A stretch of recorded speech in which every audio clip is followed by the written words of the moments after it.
I offer my pranams at the lotus feet of Bhagawan, Sri Sathya Sai Baba. Dear listeners, co-travelers on the path of spirituality, I am so happy to be with you and sharing the various important lessons learned at the lotus feet of Bhagawan. And it'll be my privilege, even if a single person gets little benefit out of it, it'll be my good fortune.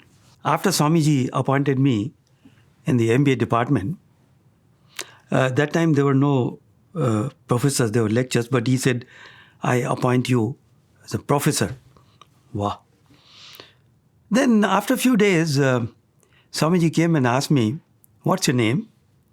I said, Swamiji, Bhagia. What? Bhagia? Bhagia is a lady's name. We here in South, Bhagya Lakshmi. Everybody was laughing. What's the meaning of Bhagya? Now, I was not prepared for such an interaction. Then it recalled me to the college days. I said, Swamiji, in my college, my colleagues, my co-students, they used to tease me, Bhagya means Bhagya. He was very serious. Sternly, he said, look, Bhagyam, meaning of Bhagyam. Oh, Swami, Bhagyam means good luck. He said, good luck? I said, Swami, good luck or? I said, Swami, no bad luck. Good luck. He said, yes, good luck. Why? He asked me. I said, Swamiji, we are with you. So it is our good luck. He said, yes, I'm always in you, around you, above you, below you. Always good luck, good luck, good luck. Wow. I said, I'm so happy. Nobody gave me interpretation of Bhagya as a good luck. After a few weeks, again Swamiji comes and asks me, what's your name? I said, Swamiji, Bhagya. What's the meaning of Bhagya? Swami, good luck. Listen. Bhagyam. Bhagyam. Now, few days prior to this interaction, Swamiji had given discourse in that he was explaining Bharatiyas. Bharat, the Bha means bhakti. So Swamiji, I tried to interpret. Swami, Bha means bhakti. Gya, again thought was going, chala gaya. He said, Gya means Gyan. Then I said, wow. He said, Bhakti reinforces Jnana. Jnana will reinforce Bhakti. Now just imagine my name, which I didn't know anything. He's telling me so much. Now, why he was emphasizing on this? After I joined one of the interviews, personal, family interview, along with so many other VIPs, he was introducing me to the VIPs.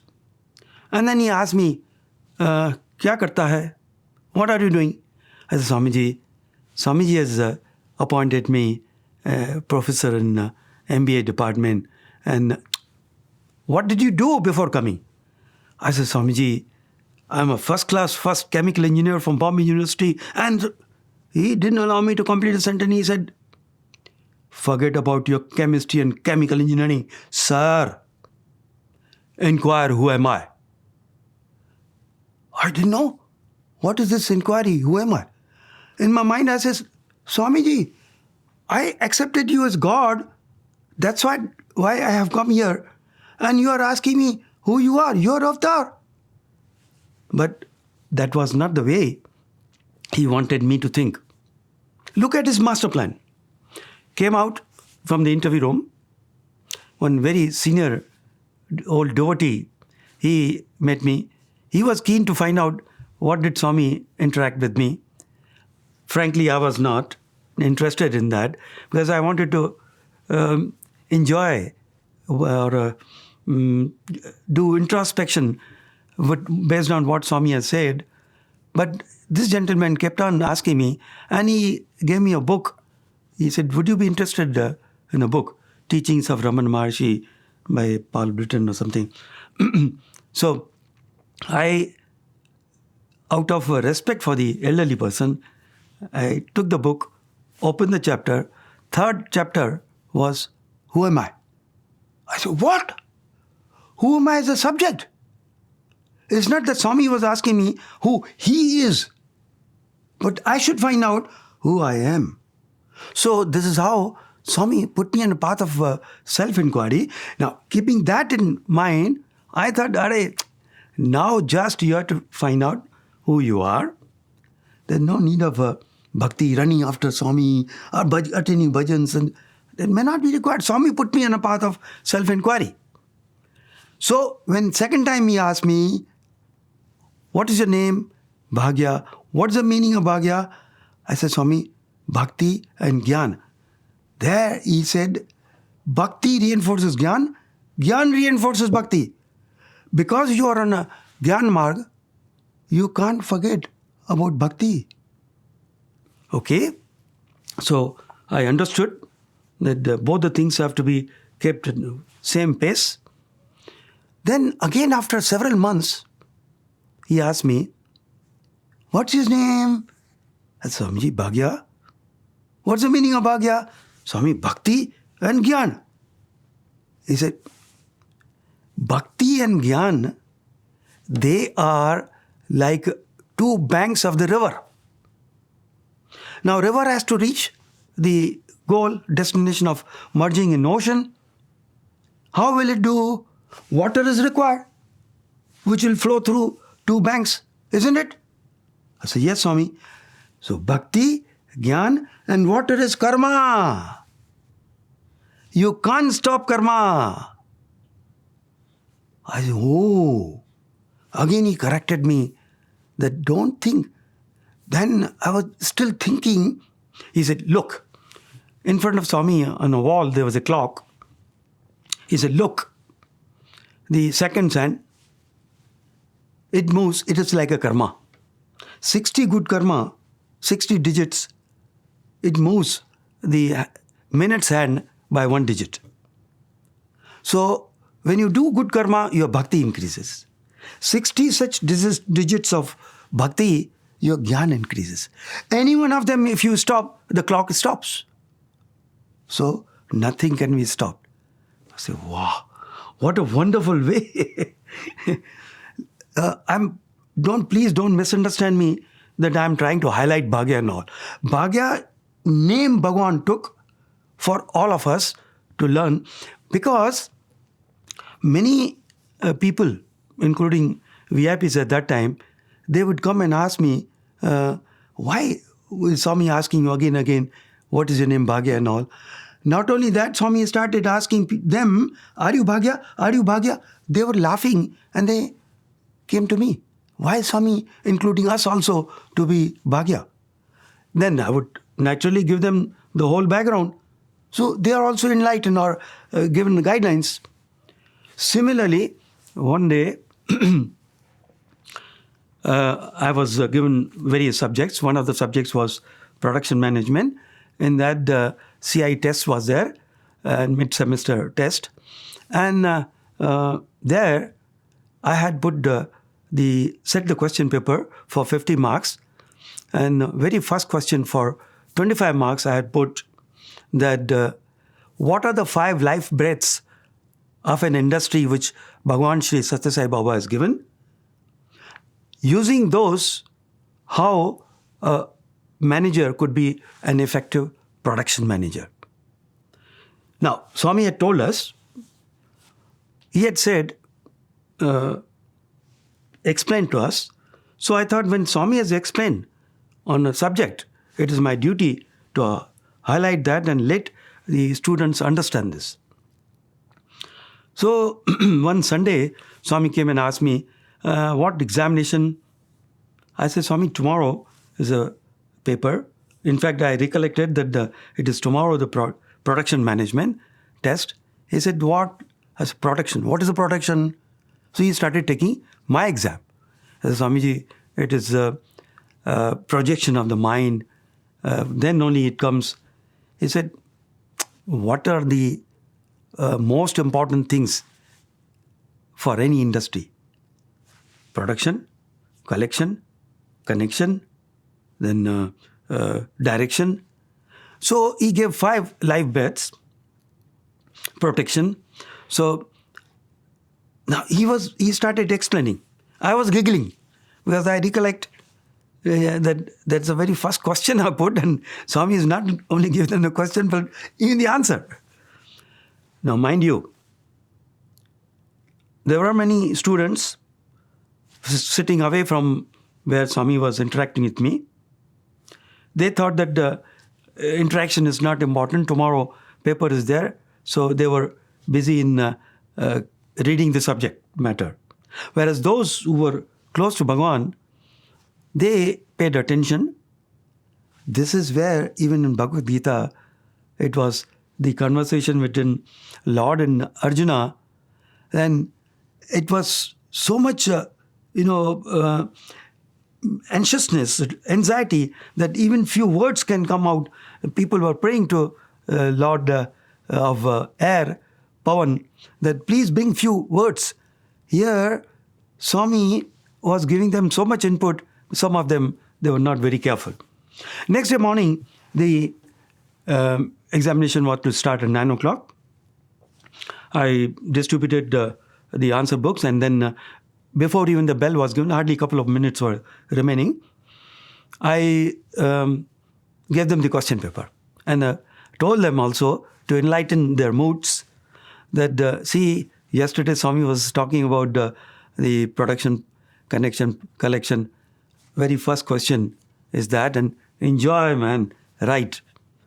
So, paper was completed. In the afternoon, we came, and Swami, after the interviews were over, he came to me. How was the paper? I said, Swami, good. How are the performance? I said, Swami, they're good. They've done very well. How do you know? You corrected all the answer books. Mind you, how perfect he is in communication. I said, no, Swami, they are telling. He said, then you don't say that they have done well. They are telling that they have done well. Now, excuse me. Then he said, Bhagia, chore. I said, Swamiji, I'm chore. He said, you leaked the paper. I said, sir, I was laughing with him. Swami, yesterday you gave them the question and you gave the answer also. And you are telling me that I have leaked the question paper. He said, yes, technically you leaked the paper. You gave the question paper 2 minutes before the bell was given. Nay? I said, yes, Swami. He said, where am I? I'm everywhere, sir. So he showed his omnipresence, omniscience. He said, not only that, the second question, you had given the option, this or second question, you had said that Swamiji has given the definition of manager, MANAGER. Based on that definition, how would you correlate that if we follow those definitions, we become the perfect production manager as well? Says Swamiji. So this is how he used to, in a common conversation, he would reveal what he is, what he stands for, what we should keep in mind. Before even coming here, based on Swamiji's teachings, I used to enjoy Namasmaran. Because I thought Namasmaran is the only thing in this period we can keep our connection with the Lord. Earlier I have shared this, but it doesn't matter. And briefly I'll tell you, 1984 I was in London, and there was a very difficult situation. I had to walk 20 minutes to go to my workplace in a hailstorm without having protective clothes. So I didn't know what to do. I started chanting Bhagawan's name. Sai Ram, instead of left, right, Sai Ram, Sai. And believe me, Swamiji appeared physically over there. It's not my imagination, not vision, physical. And Swami, as a proof of it is, after joining here, Swami has made me narrate this in his presence so that the other boys also know the efficacy of Namasmaran. Now, 1987, he put me in path of self-inquiry. So, and he also said that we have to keep the balance. I was frankly not enjoying the self-inquiry, who am I? It's rather dry to start with. And he had kept giving in discourses and personally also, go within, find out who you are. I said, go within where? Should I just tear myself, my chest, and like Hanuman, I should see whether inside Sai Rama is there? It was very difficult task. I used to sit there, even after evening bhajans, outside in the portico, outside the interview room, and continue my the self-inquiry. But frankly, I didn't get anything. One day, one senior devotee went to Swami in the interview room around 7 p.m. and Swamiji was discussing with him. Both of them, they came out. Now, my eyes were closed, continuing the self-inquiry. There was a dilemma in my mind that should I open my eyes and have one additional darshan? What task he has given me, I should continue. Then I said, no, here is available temptation, physical form, one more additional darshan. So I opened my eyes. He came closer to me and looked at me, gave me a tap on my head. And both of them, the senior devotee and Swamiji, they went for whatever task they had. And I continued for some time, then went home. Next morning, also I used to do that every morning. Swamiji used to give darshan around 6:30. By 7 it will be over. And I used to continue sitting there, carrying out his, the instruction of finding who am I. And sitting in the bhajan hall now, in the mornings, till 8:45 or so before the institute begins. So next day when I went and sat there, believe me, what happened, I don't know. As soon as I tried to put my mind inside, it just got sucked in, zoop, and just nothingness. Then my eyes were still closed. What I found that I'm becoming bigger and bigger, not as this body, but like a balloon or a sphere. One sphere, the transparent sphere, without any boundaries, goes on increasing. Then it became so big that everything was included in me. There, I got the taste of it, what I am. So, oh, this is what I am. Then I came out. When I was coming out from Mandir, the roads, the buildings, the trees, the people, the vehicles, everything is encompassed in me. Nothing is different from me. Nothing is away from me. And not out of ego that I am great. No. Everything is my part. It's belonging to me. Everything.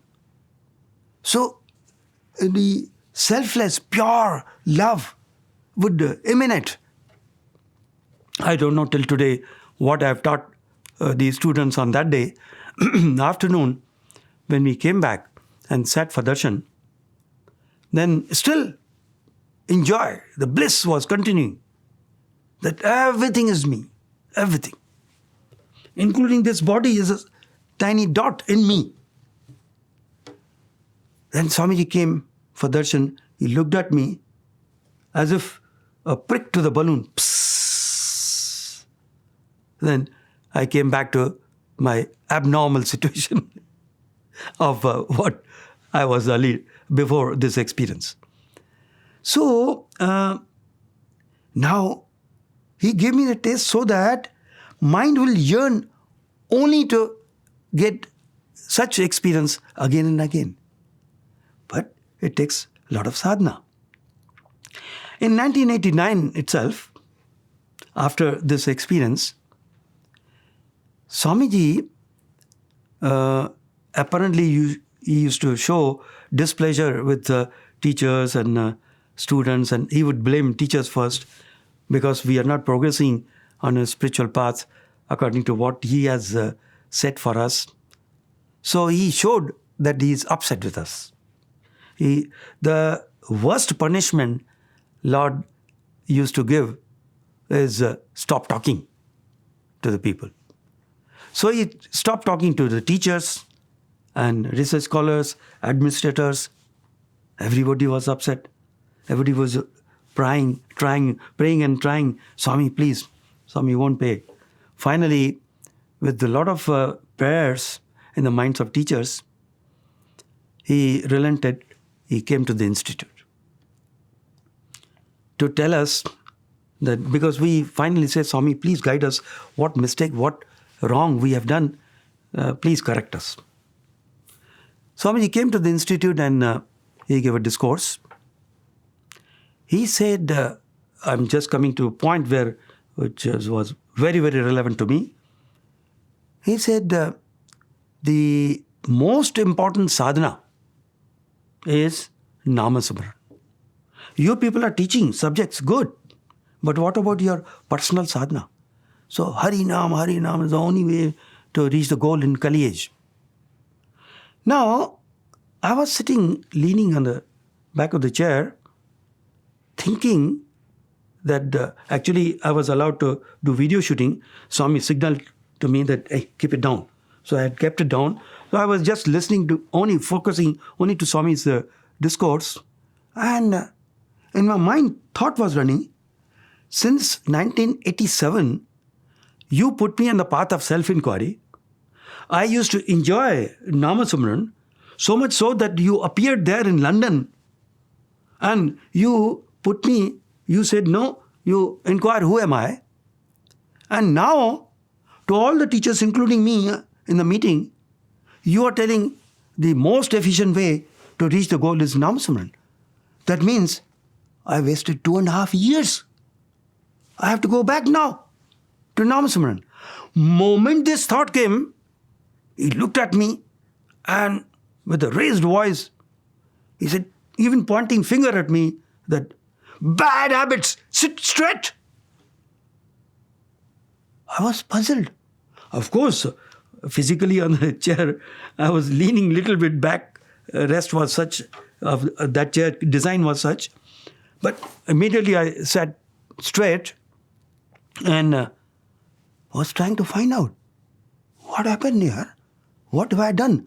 But all other, including senior professors, the administrators, and they were looking at me. Oh, this fellow is the culprit.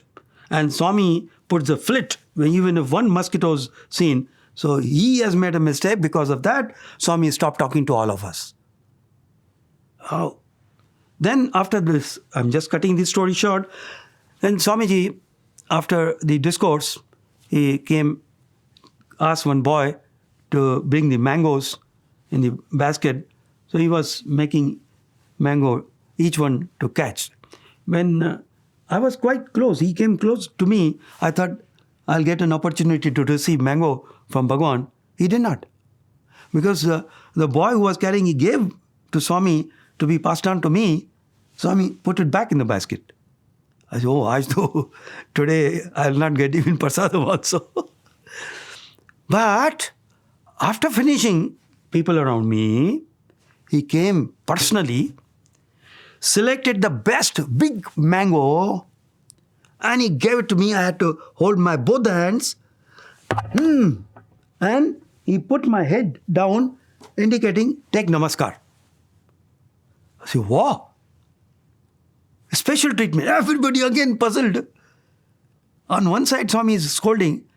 Another side, he is giving you the best prasadam. Mango signifies, for me at that time, was very, very significant fruit. Why? During this self-inquiry, frankly, as I said, I was not finding any achievement satisfactory, anything which can say that, yes, I'm progressing. So I used to ask Swami, where am I, Swami? How much have I progressed?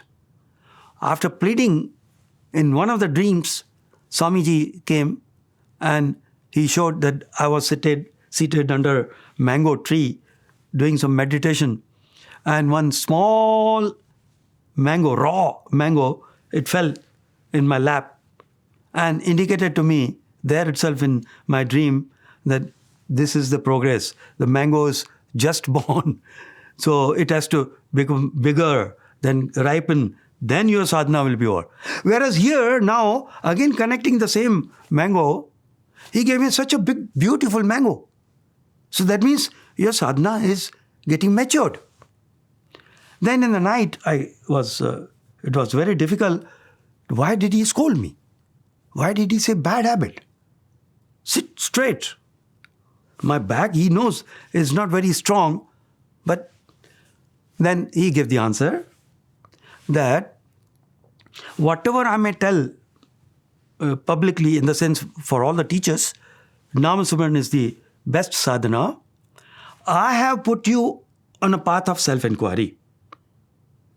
You be straight. And mind you, please don't misunderstand me. On that path, mind will go again, Sai Ram, Sai, because every breath, Sai Ram, Sai Ram, Sai. So mind will go here and there. For self-inquiry, it is beyond mind. It is an obstacle. It is out of habit, mind is going to Namasmaran again. I understood very well. Thank you, Swami. Then I continued this type of sadhana. There was one boy.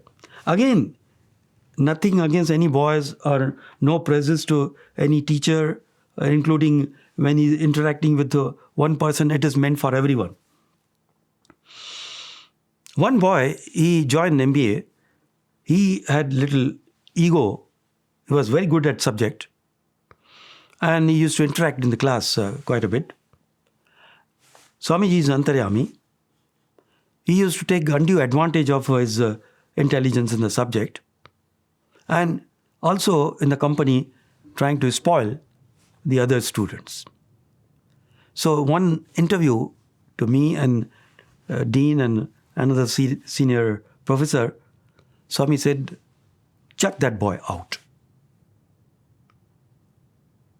They were not getting the name of the boy or Swami is referring to, but I got it because the boy had interaction with me in the class, or rather encounter with me in the class. Then I said, Swamiji, we should not throw him out. If he goes out, he's very good, very intelligent boy. If we throw him out, then where can he progress? He said, Swami said, he's using the intelligence in a bad way, wrong way. I said, Swamiji, please give me one chance. I will pull his ear and give him a slap and straighten him. So Swami said, okay, you talk to him.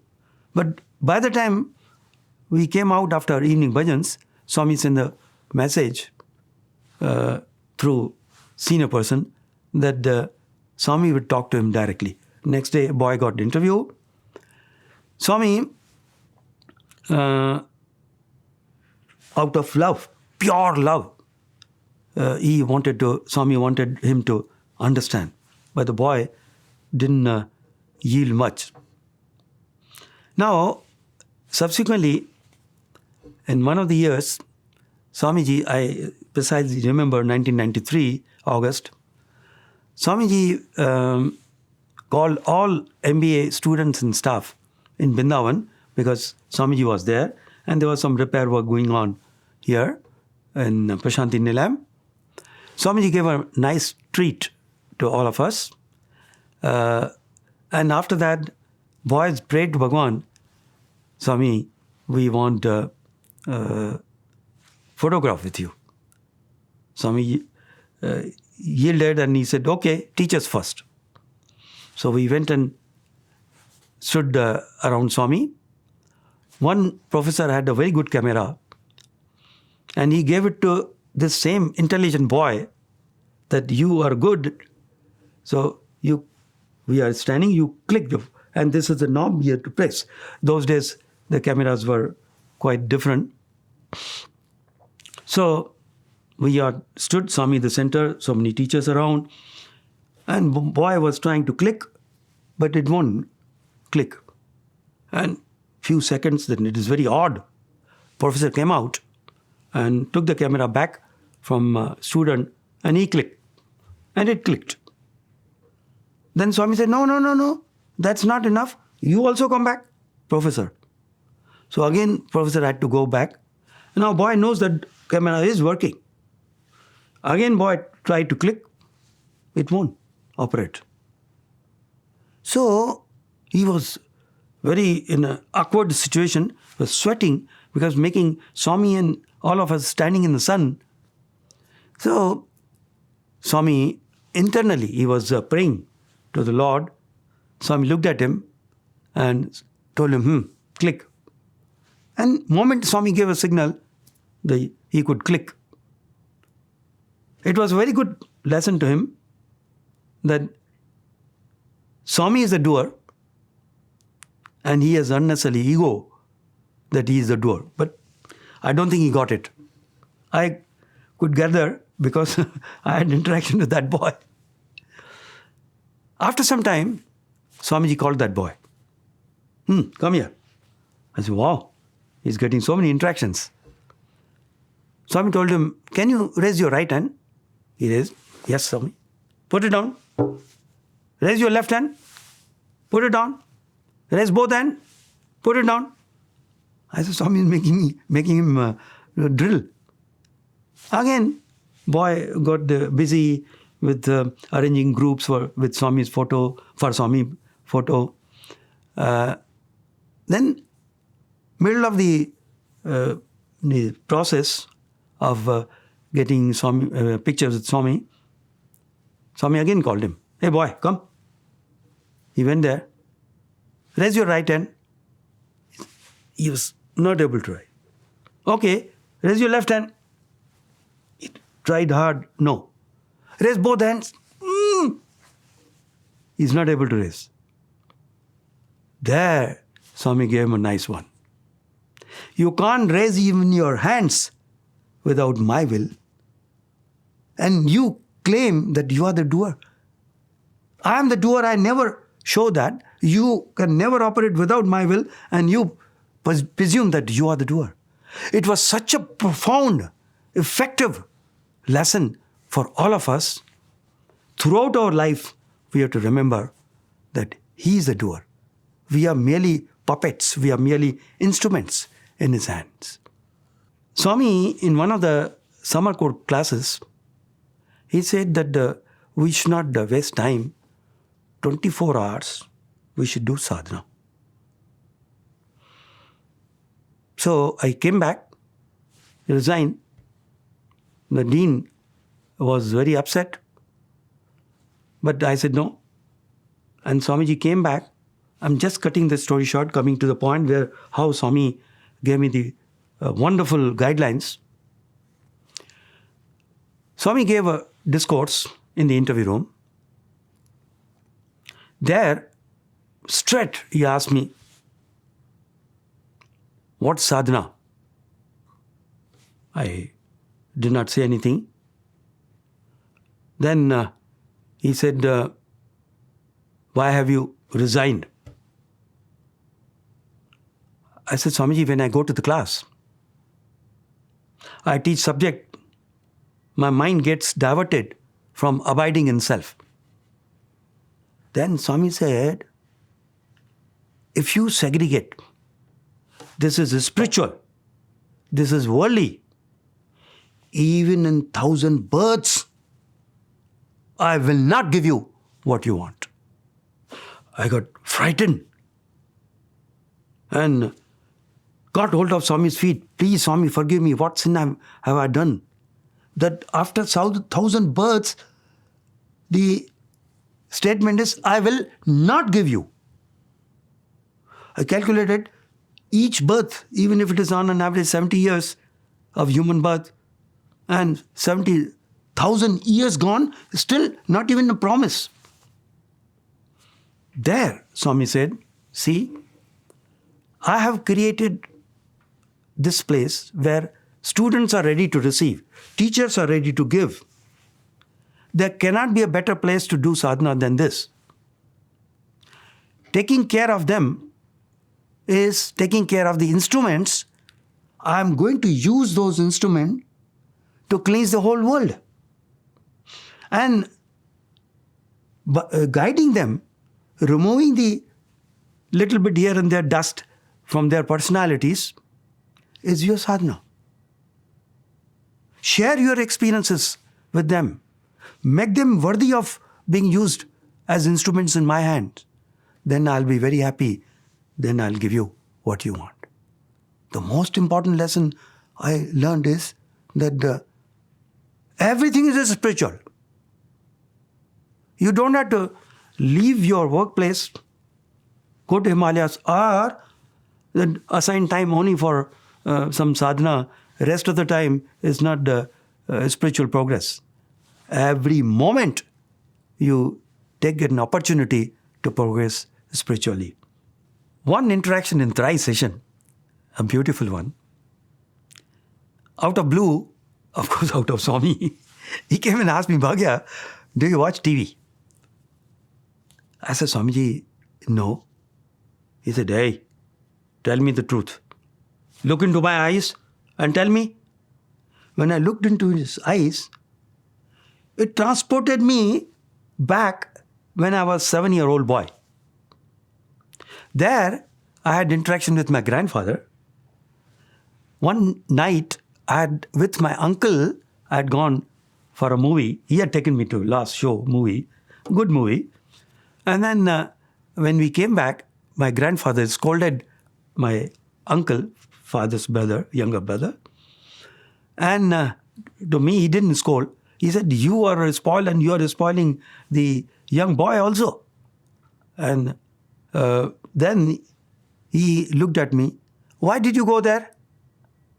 That time, it was not called film or cinema. My grandfather, when I was 7-year-old, he told me, क्या तुम नाटक देखने गया था? You had gone to see नाटक. क्या नाटक? Everything is natak. Whole world is natak. But remember, what's the meaning of natak? Na atak. Don't get caught in the world. World is natak. It's a drama. It's a movie. So, when Swami asked me, look into my eyes and tell me the right answer. It took me there. I said, Swamiji. Yes, whole world is TV, is going on, Swami. He said, hey, why do you switch on? I thought I'm really wise to say that, yes, world is TV and I'm watching. But he said, why do you switch on? In my mind, you can talk to Swami freely in your mind. Arey bhai, Swamiji, switch is in mine, not in my hand. Switch is on the contrary. You have the on-off switch in your hands. So, without words, looking at him, you tell me, how am I switching on? He said, when you show any interest in the world, that channel you're switching on. And then you get caught. So, better understanding than what my grandfather had given to me. You take everything as a drama, but don't get entangled. Then, in the same session, Swami said, you have come from industry. How many types of workers you had? I said, Swamiji, 2 types basically. Full-time worker and part-time worker. Part-time worker, what you used to give them? I said, Swami, maybe whatever wages, depending upon the number of hours they have put in. To a full-time worker, not only the salary, full salary, plus TADA, dearness allowance, and even the pension they would get. He said, similarly, I am a spiritual bank manager. You all pray to me, it's your part-time devotion. Whatever you ask for, based on that, you get rewarded. But be a full-time devotee. And full-time devotion is easier than part-time. I was thinking, how is it possible? Because boys were asking Swami, please give us the interaction. And Swami said, no. Then he said about this part-time and full-time. I said, Swamiji, even part-time, they have to spend whole of his spare time to pray to you. How can they full-time pray to you and do nothing? There he revealed, he gave a gem, spiritual, divine gem. He said, what is full-time devotion? The maintaining equanimity under all circumstances, all the time, is a full-time devotion. Such devotee is dear to me. So, isn't it very simple? In my mind, I said, Swami, no. How can we maintain equanimity unless we have firm conviction that He is the doer? We are merely puppets in the hands of Swami. Mind you, there's one small equation which is based on the interaction between one senior devotee about one student who used to do very good and never get any attention from Bhagawan, whereas another student who was a son of a VIP, and if he does little bit, Swami would come and interact with him. So when senior devotee asks Bhagawan that why are you neglecting the, Swami gives liberty to senior devotees, that why are you neglecting the boy who is so good? There, Swami gave an equation. Please pay attention. It's a very useful equation throughout our life. Swami said, supposing you do good, according to my guidelines, and I come and praise you, then you don't get any benefit. Equation settled, your score is 0. If you do good, I ignore you, then you get +1 score. Because you didn't get any compensation, any praises.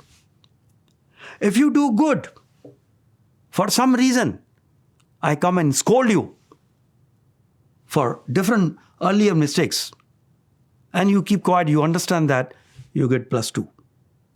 Similarly, on the other side, if you do anything wrong, I come and scold you, your wrong is nullified. Your score is 0. If you do anything wrong, and you pray, Swami, please don't expose me, keep quiet, Swami, I ignore you, you get -1. If you do anything wrong, but you keep on pressurizing me from your parents through other people, Swami, no, you should come and praise me. I may come and praise you for something else. You think that I'm being praised because even though I did wrong, to prove that, see how near to Lord I am, then you get -2. So this equation is valid for every one of us. All of us are students in Swami's college. To the students, teachers, and we all, the spiritual travelers on the spiritual path, there is a very important information which I have understood. When a student comes here, he has no entry load. He doesn't have to pay anything excepting, meaning no accommodation fees, no tuition fees, no hostel fees, no power, electricity bill, nothing. No examination fees. He has to pay only for his own food. That also students run themselves cooperatively. So there is no entry load. When a student leaves the institution, he has been given title of a Sai student, which Swami need not give. He is a student of a Sathya Sai Institute, but people think that he is a Sai student. Sai student is one who follows Swami's teachings all the time under all circumstances. Then he becomes a true Sai student. Otherwise, he becomes a student of Sathya Sai Institute of Higher Learning or Sathya Sai University. So, when student leaves from here, he has very heavy exit load. How? People will expect certain behavior from the student. Similarly, when we come to Bhagawan, not teachers, but all of us, any one of us, when we come to Swami's folds and we remain with Swami, people understand that he has a proximity to Swami or he believes in Swami. Nobody is going to question you, why are you going? There's no entry load. You don't have to pay anything to become, to call yourself as a Sai devotee. But being Sai devotee, if you deviate from the expected norms of a Sai devotee, then any person will say, hey, being with Swami, this is his behavior, shame. You didn't learn anything? So, we many times feel that we did not have physical proximity with Bhagawan. What is actually true proximity? I came to know from spiritual master Nisargadatta Maharaj that what is the true proximity with Bhagavan? I will quote, living near does not mean breathing the same air, which people used to think, he is very close to Swami. He is taking Swami's room in charge or this or that. So, living near does not mean breathing the same air. It means trusting and obeying and making your entire life a sincere expression of firm faith and true love for your Guru. So, that is a true proximity which is available to us anytime and every time. I hope this has been useful for all of us. Thank you for giving this opportunity. Sai Ram.